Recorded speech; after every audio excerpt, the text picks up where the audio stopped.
તો વરસાદી સિઝનમાં ખાડા હવે લોકો માટે એક પરેશાની હાલાકી બની ગયા છે। ભાવનગરની વાત કરીએ તો તંત્રના પાપે પ્રજાએ પરેશાન થવાનો વારો આવ્યો છે। આરટીઓ ઓફિસ નજીક મસમોટા ખાડા પડી ગયા છે, જેના કારણે લોકોને અવરજવર કરવામાં પણ ભારે હાલાકીનો સામનો કરવાનો વારો આવ્યો છે। રસ્તા પરના ખાડામાં એક બાદ એક વાહન ફસાઈ રહ્યા છે। અનેક વાહન ચાલકો ખાડાને કારણે પટકાતા હોય તેવા પણ દ્રશ્યો સામે આવ્યા છે। તો કેટલીક વાર વાહનોને નુકસાન પણ વેઠવું પડ્યું છે।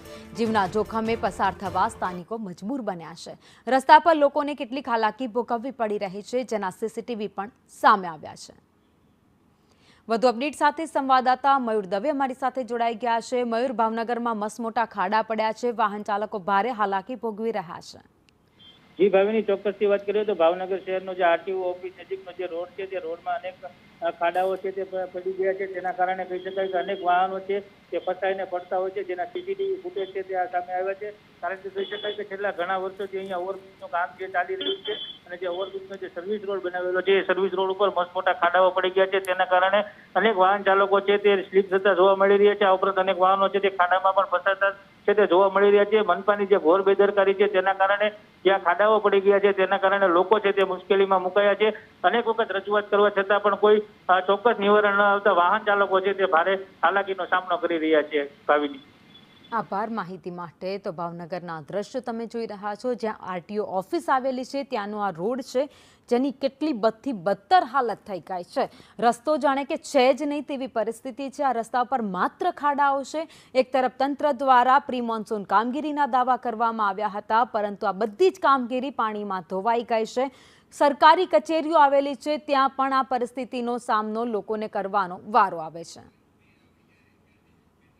સ્ટેન્ડિંગ કમિટીના ચેરમેન ભાવનગરથી રાજુભાઈ રાબડિયા અમારી સાથે જોડાઈ ગયા છે। રાજુભાઈ, સંદેશ ન્યૂઝમાં સ્વાગત છે। પ્રી મોન્સૂન કામગીરી કરી હતી તો પછી આ પરિસ્થિતિ કેમ?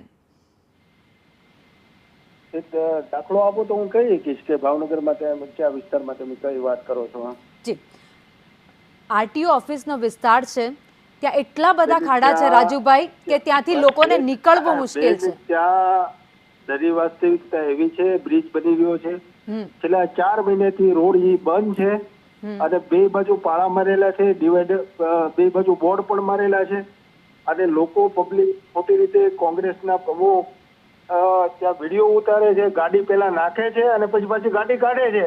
આવી રીતે બદનામ કરવાનું કામ કરવાનું છે સત્તાધીશોને। તમે નરી વાસ્તવિકતા સમજતા નથી અને નરી વાસ્તવિકતા કોઈ જોતું નથી। 4 મહિનાથી રોડ બંધ છે, ઓલરેડી બ્રિજનો બાયપાસ કરવામાં આવ્યો છે, તો લોકો ત્યાં ચાલે જ છે।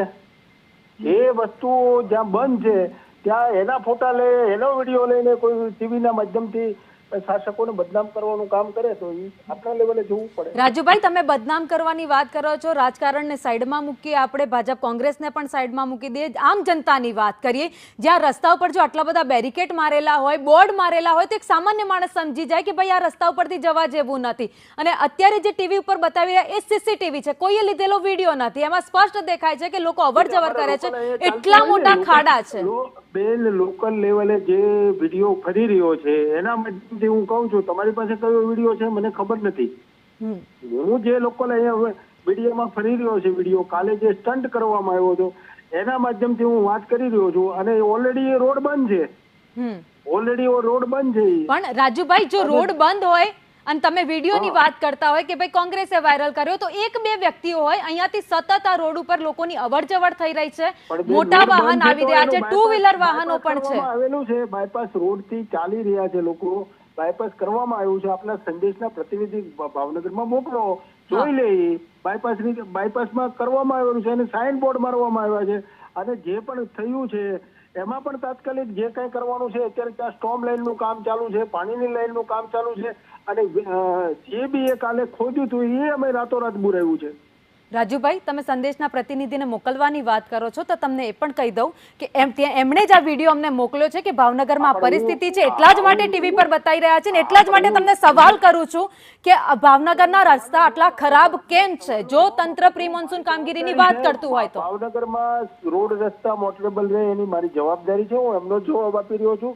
એક આરટીઓના વિષયને લઈને જે રીતે ચલાવવામાં આવ્યું છે, કાલે જે રીતે ભાવનગરના મહાનગરના કોંગ્રેસના પ્રમુખે જે રીતે વિડીયો ઉતાર્યો છે, જે રીતે ગાડી નાખવામાં આવી, હું તમને આપના માધ્યમથી બીજા વિડીયો પણ મોકલાવું, આપને બીજા પણ વિડીયો મોકલાવું. ચોક્કસ. ઠીક છે. તો ભાવનગરના રાજુભાઈ, ચલો આરટીઓ ઓફિસ વિસ્તારની વાત કરીએ આપણે. ભાવનગરના ઘણા જ બધા રસ્તા છે જ્યાં વરસાદ પછી આ પરિસ્થિતિ છે, લોકોને ખાડા સહન કરવા પડે છે, રસ્તા ઉપરથી પસાર થવું પડે છે. એનું સોલ્યુશન આવી જશે? રસ્તાઓ, જે મુખ્ય રસ્તાઓ છે એમાં કામ ચાલુ છે, થઈ રહ્યું છે. જે ડ્રેનેજનું કામ ચાલુ કરવામાં આવ્યું છે ત્યાં પણ મોટેબલ રોડ કરવા માટે મેટલિંગ કર્યું છે, મેટલિંગથી કામ થઈ રહ્યું છે. તમામ રસ્તાઓ ઉપર અત્યારે અમારા રોડ વિભાગના બધા જ અધિકારીઓ કામ કરી રહ્યા છે. જ્યાં જરૂર છે ત્યાં બધી જ વસ્તુઓ કરી રહ્યા છીએ. જ્યાં જરૂર છે એના પરાજુ પાથરી રહ્યા, જ્યાં જરૂર છે એના મેટલ નાખી રહ્યા છીએ, જ્યાં જરૂર પડે ત્યાં કોલ્ડ મિક્સ થી કામ પણ શરૂ કરાવવાના છીએ. હોટ મિક્સ ને કોલ્ડ મિક્સ થી બંને રીતે કામ શરૂ કરાવવાના છીએ. જ્યાં જરૂર છે, જે જરૂર અમારા ધ્યાનમાં આવે છે એ બધી જ વસ્તુ કરી રહ્યા છે. પ્રી મોન્સૂનની કામગીરીમાં પણ અગાઉ અમે કામ કરેલા છે, એમના પણ એવિડન્સ અમારી પાસે છે. જે પણ રોડ ગેરંટી પીરિયડમાં હતા એમને પણ લાયબિલિટીમાં લઈને પણ કામ કરાવવાનું કામ કર્યું છે ભાવનગરે. રાજુભાઈ, દાવા તો તમે ઘણા મોટા કર્યા છે, પરંતુ ભાવનગર વાસીઓને તકલીફ ન પડે એવી તમારી પાસેથી આશા રાખીએ છીએ. આપ અમારી સાથે જોડાયા, આપનો આભાર.